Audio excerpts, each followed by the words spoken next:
Hi guys, welcome back to another episode of the Kick Off Discussion podcast. Well, Chelsea secured a much-needed victory in their bid to qualify for Champions League football next season. It's really an outstanding game, and the race for the top five, I would say, because 5 teams are actually qualifying for Champions League next season. So the race for top five is very much open. It's very much open because 3 points between second and sixth. Chelsea and Aston Villa has played more games, and they sat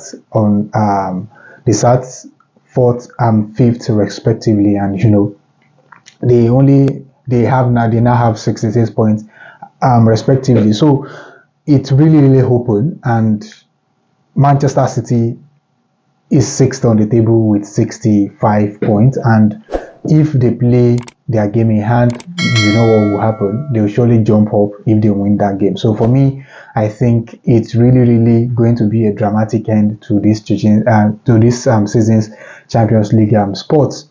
So now, the game between Manchester United and Chelsea was really an outstanding game, and I want to commend Enzo Maresca and I want to commend the Chelsea players, for that perfect execution of their game plan against Manchester United. In my own opinion, I think the way Chelsea played against Manchester United, they know for a fact that Manchester United are very down in confidence, and they capitalize on that just to put them under so much intense pressure, and United didn't survive it. In my own opinion, I think this current Manchester United team is unrecognizable. To be honest, is unrecognizable, and the disaster is just so much. Now they've lost 18 games this season. That is the worst they've gone in their history. So for me, in my own opinion, I think it's really a bad season for Manchester United. And I know Manchester United will not be happy. Manchester United fan, I mean, they will not be happy with what is going on with their club. So now, why did Chelsea get the best of Manchester United? Two things. Chelsea's high press was extremely effective, and secondly, their interceptions were on point. Do you understand? They forced Manchester United to play long whenever they press them high, and that way United are not able to control the game. So Chelsea, on the other hand, did control the game with all those long balls, because the man they have up front, which is Højlund, wasn't able to win duels for them. He lost majority of his duels, and they could not win the first ball, they couldn't win the second ball, which I think was really bad for Manchester United. If United were able to win all those long balls, it could have been extremely difficult for Chelsea to keep up with Manchester United. However, Chelsea knew exactly what they want United to do, and they forced them to play long ball, because they know for a fact that they are so low on confidence and they will not be able to play out from the back. So Chelsea pressed them very high, and they forced United to go long, and that way Chelsea win first ball and they also win second balls majority of the time throughout that game. First ball, second ball, they try as much as possible to win it, and they face Manchester United and they pressure them so well. Do you understand? The only downside to Chelsea's strategy against United is just that they are extremely wasteful. They should have scored more than one goal if they utilize all their opportunities quite well. And in my own opinion, I think what Enzo Maresca did with his front line is to be blamed for what happened in this game. I think he should have shuffled Madueke to come on the right, then maybe Neto up front or Tyrese James. I don't know, either of them. Do you understand? But for me, I would have preferred to see Noni Madueke on the right side of the field, and he can actually build that relationship with Kopama and what's his name? I will remember.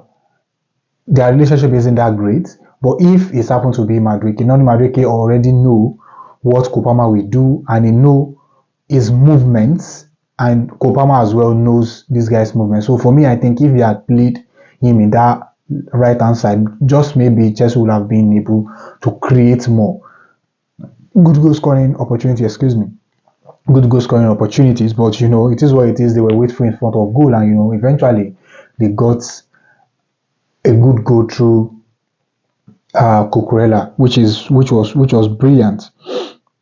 And from Manchester United's point of view, Chelsea's strategy really made their formation ineffective, and their game plan was a complete failure. Do you understand? It was a complete failure, and in my own opinion, I think this United team really need to boost up their confidence. They are having a final to play next week, which I think was it's going to be a really big one for them to salvage their season. Do you understand? And again,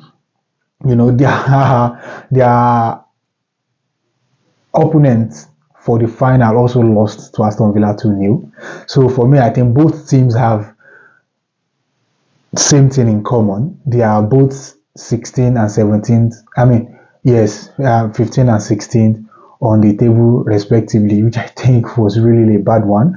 But both of them are low in confidence, so it's really an open one for United and Tottenham Hotspur. Now, Rasmus Højlund's handball. In my own opinion, I think that should be given as a penalty, and I don't know why that wasn't given as a penalty. And every now and then, English officiating disgusts me so much that even little things can go obvious. I would say obvious things. They will just bluff it off as if it's nothing. Like yesterday or day before yesterday, Barcelona. Look at Barcelona Espanyol game. Initially, when Caballera threw a hand for Lamine Yamal, the referee issued a yellow card initially before VAR called the attention of the referee to what Caballera did. Initially, that hand that he threw, the intent was to hurt the player, not to guide the ball, because the ball is already going out of play. And this one, we all could see that his hand was out of his body. I do not know why this wasn't given as a penalty. And every now and then, I don't know why we pretend Premier League is the best league in the world. I do not know. Because we cannot have this kind of officiating and we still rate the league as the best league in the world. In my opinion, I don't think so, because this officiating needs to be fixed. Imagine if Chelsea had lost that game. Everybody's attention would have turned to that incident, but everybody was silent because eventually Chelsea won. Do you understand? These are little things, and these are margins in games. It happens. It is a big game, United versus Chelsea, and all these kind of things shouldn't go unnoticed. It makes absolutely no sense. You can drop it in the comment section, let me know what you think about it, but in my own opinion, I think that should have been given as a penalty, no doubt. And lastly, Cucurella gave Chelsea beautiful goal, which I think they deserve to have. They deserve to win the game. In my own opinion, they deserve to win the game. United were rubbish. They were shambles against them, and Chelsea did the wonderful things in that game, and they deserve to get all the 3 points against them. And I will give the credit to Reece James, because that beautiful turn he had against Garnacho really created a small window for him to put across, and the ball was perfect. Cucurella was in the right place, and it gave Chelsea a much deserved goal and a much deserved victory through that goal.